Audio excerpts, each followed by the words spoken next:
Good afternoon, everyone. I'm Natasha Wijesekare, part of the Solutions Architecture team at WSO2. Yes, this is what I'm going to talk about. We are at a turning point of the rise of the agent economy, where AI, APIs, and decentralized systems are reshaping how organizations operate. So AI isn't just a side tool anymore, it's becoming the brain of the enterprise. And to keep up, we need architectures that are agile, resilient, and built to scale. So that's what decentralized cell-based designs deliver.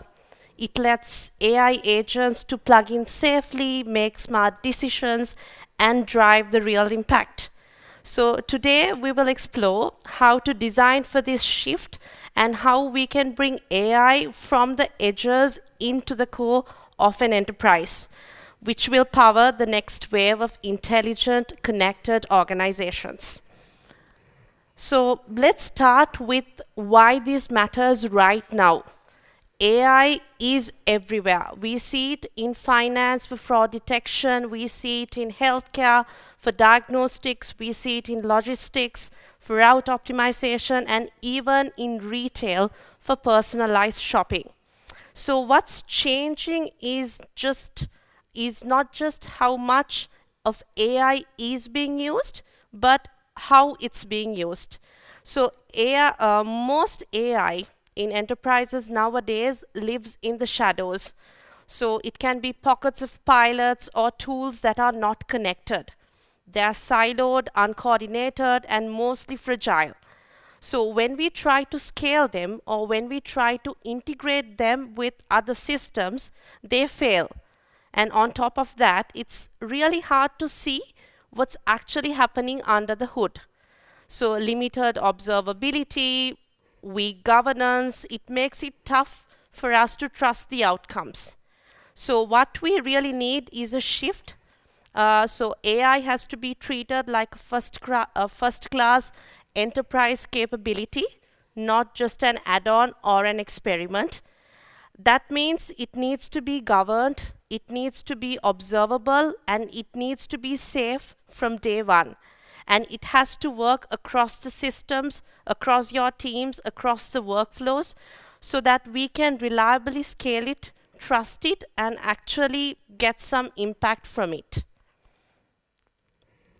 So before going into the transition, I just want to highlight on a key term that we've used in the topic, which is agent economy. So we've been talking about agents all of this week, but agent economy is like systems made up of autonomous agents. So they are basically like digital teammates that can talk to APIs, to services, to humans, and to each other to get things done. So for example, in e-commerce, one agent can track sales, another one can forecast the inventory, and another one can place restock orders. Similarly, in healthcare, we can have agents to handle the patient intake, check the insurance, and then do follow-ups. So what are the drivers for agent economy? First is API-first ecosystems, because they let agents actually talk to each other. Second, we have the concept of AI gateways. So you can think of them as traffic controllers, which makes sure every request is safe and it follows whatever rules and guardrails that are in place. And third is decentralization. So instead of having one weak link, we get resilient systems with distributed trust. And the result would be automation is no longer an isolated task. These agents can collaborate with each other, they can adapt, and they can evolve across the whole systems. So it's like almost a living network, but without constant human intervention. So here's the principal shift that will guide this modern system design. So first, in general, we are seeing a clear move towards decentralization over central orchestration. So instead of having one authority running the show, we can have independent units that are empowered to make their own decisions, to adapt quickly, and to innovate faster. Second, there is a shift for federated governance. So rather than one central body governing or setting the rules, oversight is distributed.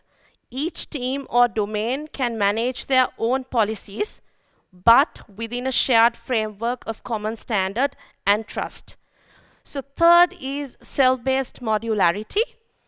So this is actually inspired from biology, where we break down systems into little cells which are capable of functioning independently but are able to collaborate together. So this modularity allows the systems to evolve without collapsing. So fourth is API-driven interoperability, and this is the plumbing that ensures communication is there between the agents, the services, the data sources, and anything that's within your enterprise. So without APIs, decentralization can fall apart. So before going into how we do this transition, I would like to talk about the cell-based architecture as well, for those who don't have an idea. So cell-based architecture is a transformative way to design enterprise systems. So as I said before, instead of having one big complex platform, we build a network of small independent cells, as you can see. Each cell will have its own gateway, its own logic and data, so it can operate and deploy on its own.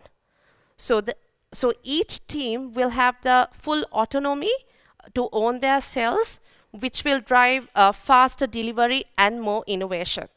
And when these cells are connected together through APIs or events, they will create a flexible and a resilient ecosystem that can quickly adapt to change. Coming back to the topic again, how can we do this transition? So as we already discussed, AI now sits on most sidelines in an enterprise. So it can be a chatbot on a website, it can be a smart search tool in a knowledge base.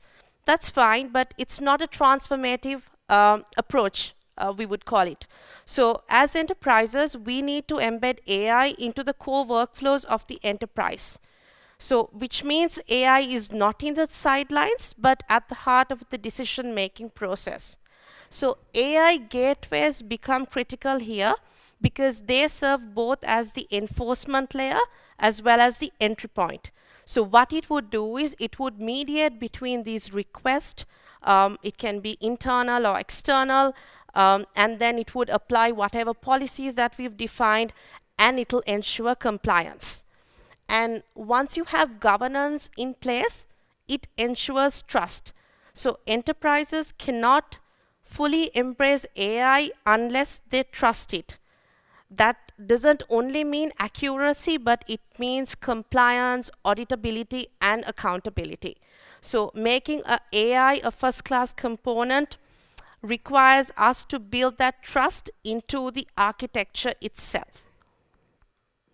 So this is a reference architecture that we came up with, which will show how these concepts fit into a typical enterprise. So to start off with, each major domain. So in this example, we've taken retail as an example. So we have separate domains or separate cells for payments, for loyalty, for reservations. And each cell will have its own data, logic, and product APIs. And each cell, if you can see, will have its own AI gateway as well. So as I mentioned in the previous slide, this is like a smart control layer sitting in front of the domains or the cell's AI interaction. It'll handle the policy checks, it'll prompt for safety, it'll do cost tracking and observability. On top of that, we have got the agent layer, which we've been talking throughout the conference this week. So there can be domain agents which are specific to that particular domain who will handle the local logic. So there can be a loyalty agent managing the rewards. There can be a payments agent managing the retail transactions. There can also be task agents which will handle the cross-domain workflows. That is, they pull data from multiple APIs or data sources, or they would communicate to different cells, and then they would complete the end-to-end tasks. So these agents will use APIs safely so that they are not hardwired, but they're just dynamically configured. So MCP is basically the skills and the tool registry for all the agent. So it's how they know what are the capabilities that exist, who can use them, and under what rule. And when it comes to the API interaction, we see most domains still use REST APIs for internal and service-to-service calls. But on top of that, we can add a federated GraphQL, which gives a single typed view of the data, so that agents can query exactly what they need by avoiding multiple REST calls. So REST is great for action, but GraphQL is more for the structured queries, which would be more applicable for the agents.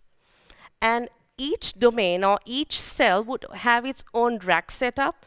So this would be like a local knowledge base which is built from its own domain data.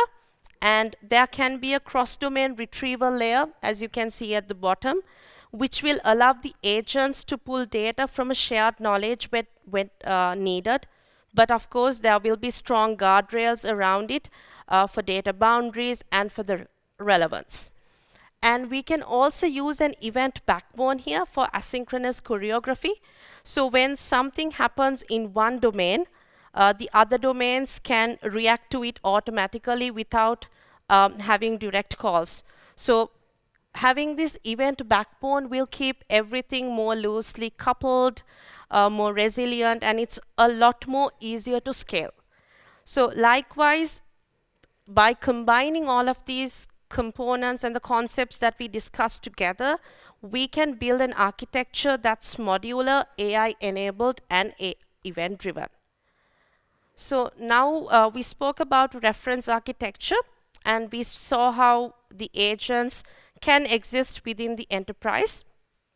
So now let's look into some key patterns that we can use for building agent-driven workflows. So first is API as tool. We only expose the curated API operations and attach policies like quotas. So this gives agent the power they need without them running wild by accessing data which is not relevant for them. And then we have the retriever operator. So you can think of it like a team. The retriever figures out what is required, like what information the agent needs, and the operator decides how to act on it. Then we have the guardrailed orchestrator, which is where the agents can propose plans, but nothing is happen until it goes through an AI gateway. So the AI gateway checks it first, makes sure we respect the PII data, the spending limits, and the rate limits. Fourth, we have the semantic cache and the idempotency. So they help keep things consistent and safe. The semantic cache remembers AI agents so they don't keep changing, and the idempotency ensures that repeating an action won't break anything if the first attempt fails. Then at certain point, we need human judgment as well. So this is where human in the loop comes to play. Sorry. So this is where human loop comes into play. The agent will pause, a GraphQL mutation will capture the approval, and the workflow can continue. So finally, we have the domain agent mesh. So instead of one brain trying to do everything, agents across these different domains or cells will collaborate through events.